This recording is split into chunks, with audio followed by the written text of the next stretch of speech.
અમેરિકાની ધરતી પરથી ત્યાં ટેક્સ ભરતા લાખો ભારતીય પ્રવાસીઓ અને ખાસ કરીને અમેરિકન ઇકોનોમીમાં મોટું યોગદાન આપતા આપણા હજારો ગુજરાતી કરદાતાઓ માટે બહુ જ મોટા અને લાલબત્તી સમાન સમાચાર સામે આવ્યા છે. આર્થિક સમાચાર એ છે કે ટેક્સ પેયર્સના મનમાં બહુ જ મોટો ફફડાટ અને ચિંતાનો માહોલ વ્યાપી ગયો છે.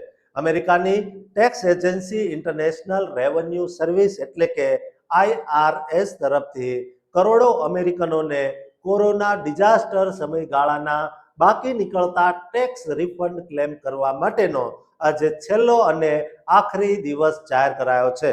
અહેવાલો અનુસાર એક ફેડરલ કોર્ટના ઐતિહાસિક ચુકાદા બાદ એ સાબિત થયું છે કે IRS દ્વારા કોવિડ રાષ્ટ્રીય આપત્તિના ગાળામાં ટેક્સ ફાઇલિંગ અને પેમેન્ટની સમય મર્યાદા લંબાવવી જોઈતી હતી, જેથી લાખો કરદાતાઓ હજુ પણ રિફંડ મેળવવા માટે કાયદેસર લાયક છે.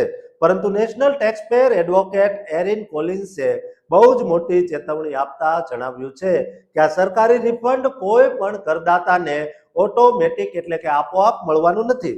તેથી જે લોકો આ કાયદાકીય દાયરામાં આવે છે તેમણે આજે જ એટલે કે શુક્રવાર 10 જુલાઈ 2026ના આખરી દિવસની સમય મર્યાદા પૂરી થાય તે પહેલા પોતાનો યોગ્ય રિફંડ ક્લેમ અથવા સુધારેલું ટેક્સ રિટર્ન જમા કરાવી દેવું પડશે.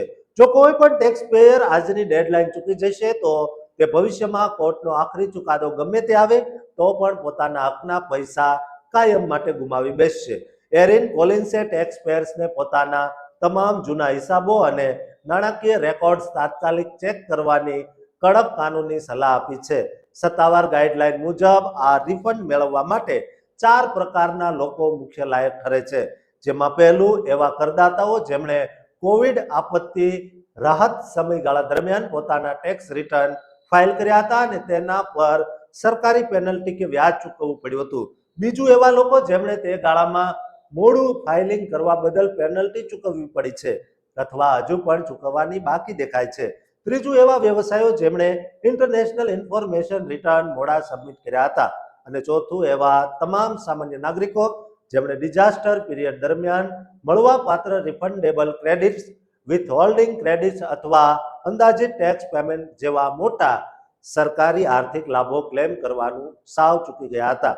આ રિફંડ મેળવવાની અસલી કાનૂની પ્રોસેસ વિશે વાત કરીએ તો તમે કયા પ્રકારનું રિફંડ મેળવવા માંગો છો તેના પર ફોર્મનો આધાર રાખે છે. જે કરદાતાઓ પોતાની પેનલ્ટી અથવા વ્યાજના નાણાં પાછા મેળવવા માંગે અથવા અપીલ કરવા માંગે તેમણે સત્તાવાર રીતે IRS નો ફોર્મ 843 એટલે કે claim for refund and request for abatement file કરવાનું રહેશે અને એડવોકેટ કોલિન્સની ખાસ કાનૂની ભલામણ અનુસાર આ કેસ હજુ કોર્ટમાં પેન્ડિંગ હોવાથી આ ફોર્મની બિલકુલ ટોચ પર મોટા અક્ષરે protective refund claim pursuant to Kwong case એવું સત્તાવાર લખવું જરૂરી છે, જેથી તમારો કાનૂની હક સુરક્ષિત રહે.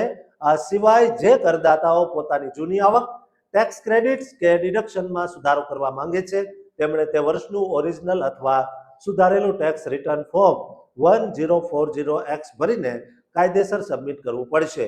એરિન કોલિન્સે તમામ કરદાતાઓને છેલ્લી ઘડીની રાહ જોયા વિના તાત્કાલિક એક્શન લેવા કહ્યું છે, કારણ કે ક્લેમ કરવાથી રિફંડ મળી જ જશે તેની કોઈ ગેરંટી નથી. પણ જો આજની ઓફિશિયલ ડેડલાઇન મિસ થઈ ગઈ તો ભવિષ્યના તમામ રસ્તા બંધ થઈ જશે.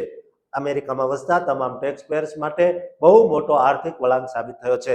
દોસ્તો, આ વિડીયો આજે જ આપણા તમામ ગુજરાતીઓને તાત્કાલિક શેર કરજો, કારણ કે તમારો એક વિડીયો શેર કરવાથી કોઈના એકાઉન્ટમાં ડોલર આવી શકે છે. દોસ્તો, આ ચેનલને સબસ્ક્રાઇબ કરવાનું પણ ચૂકતા નહીં.